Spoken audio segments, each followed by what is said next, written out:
Hi guys, Renette here again from Fortis Publishing, and this year we are writing a memoir together.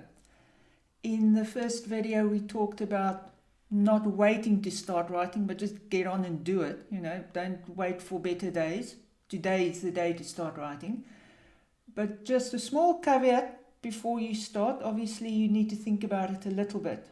And an important thing you need to think about is the theme of your book. Now you might think, well, the theme of my book is I'm going to write about that amazing holiday I took with my mother when I was 19. Now the harsh truth you need to know about a book like that, and I don't want to put you off from writing it because each person deserves to write the things we want to write about, but unless you are a very famous person who is writing about your time of playing rugby for England and the scandal that happened with your drug doping or something, people are probably not going to want to read your book if it's just about your holiday with your mother. Your mother might read the book, mostly because she loves you and partly also because she hopes you don't slag her off in the book.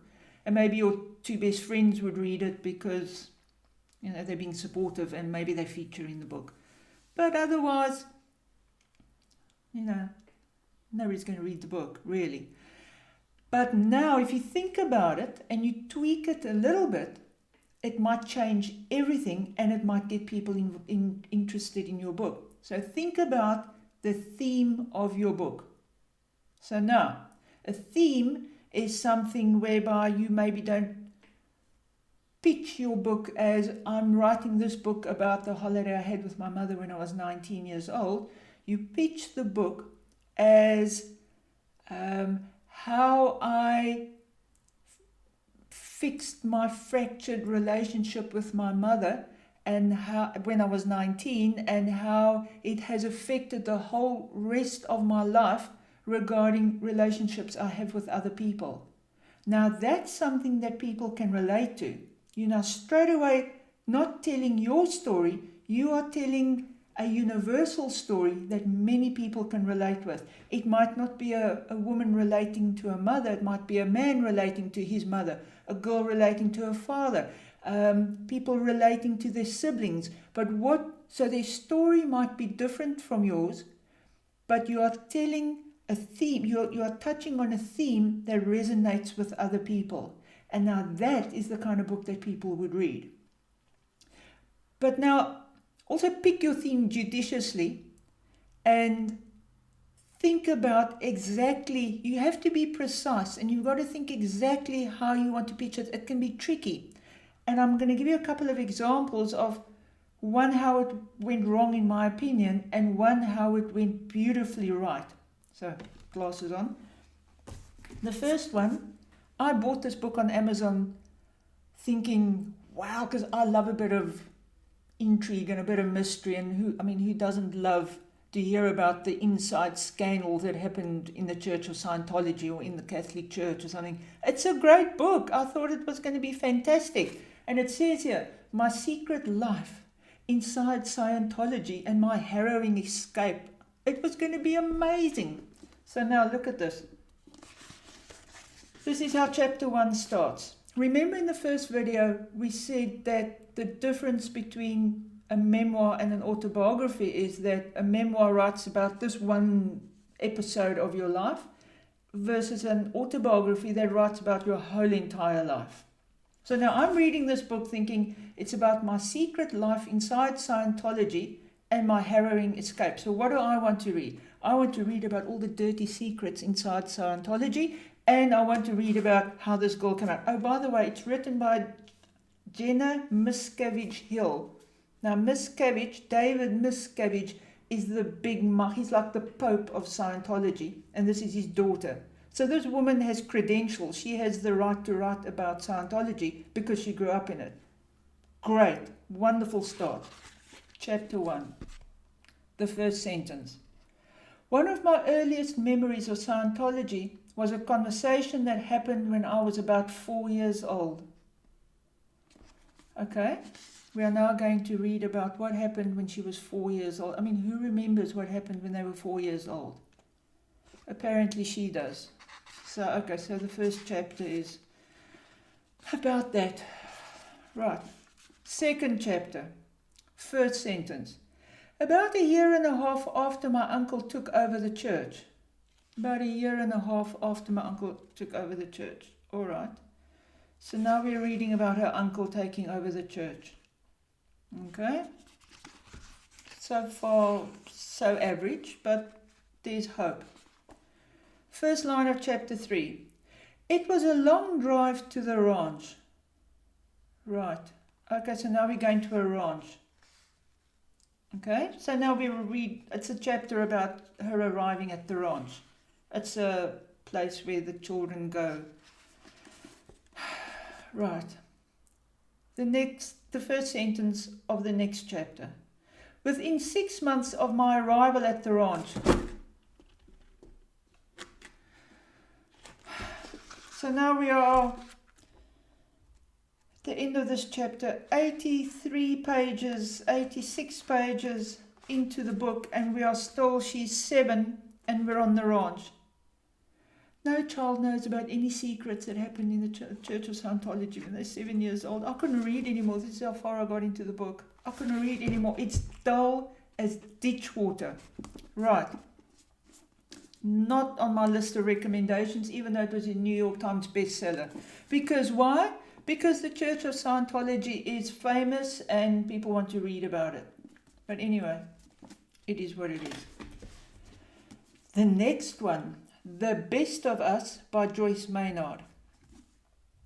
So I'm thinking, all right, somebody recommended it to me. So I'm reading on the back, the very last sentence.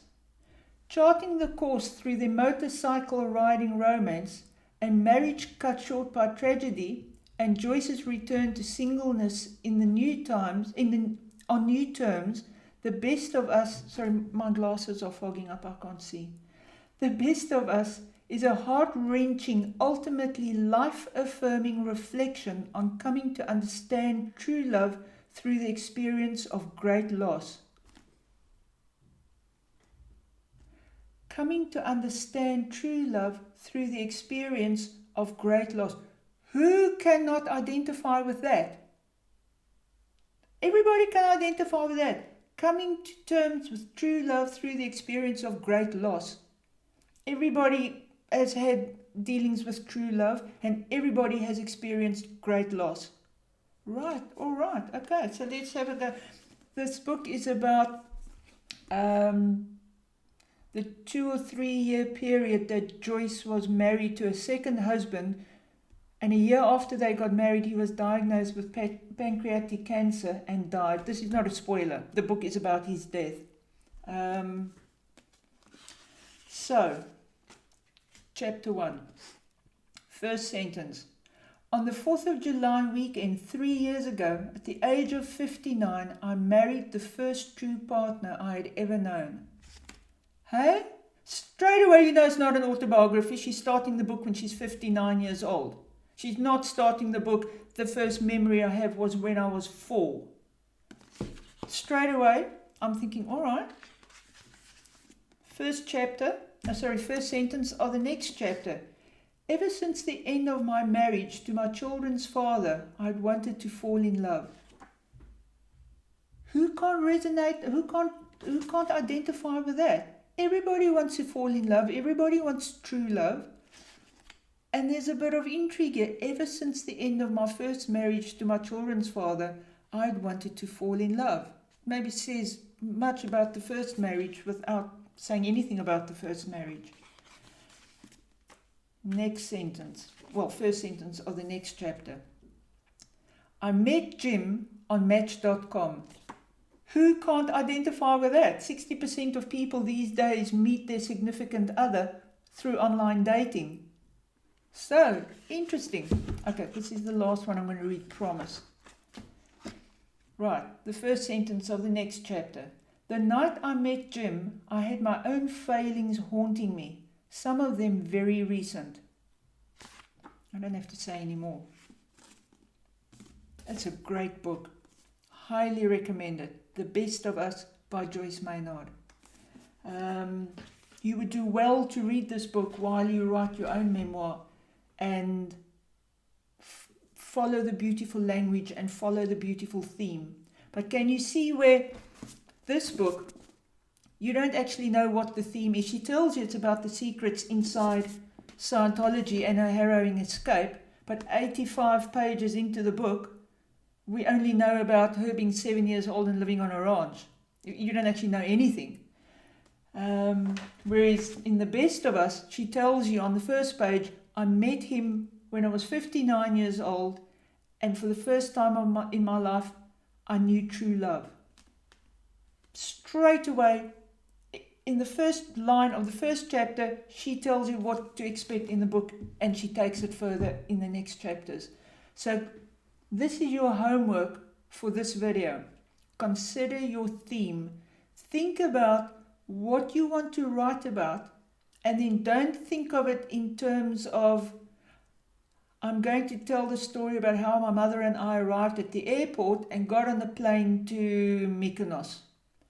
Or, and on the last page, we arrived back at Heathrow and my life had changed. Don't perhaps think of it in terms of this. Think of it in terms of where was your relationship with him? What was it like? And start from that point, and then end the book perhaps with, this is how my life changed after that holiday, and this is how my relationship with my mother had changed, and this is how it set me up for changing every other relationship I ever had from that point forward.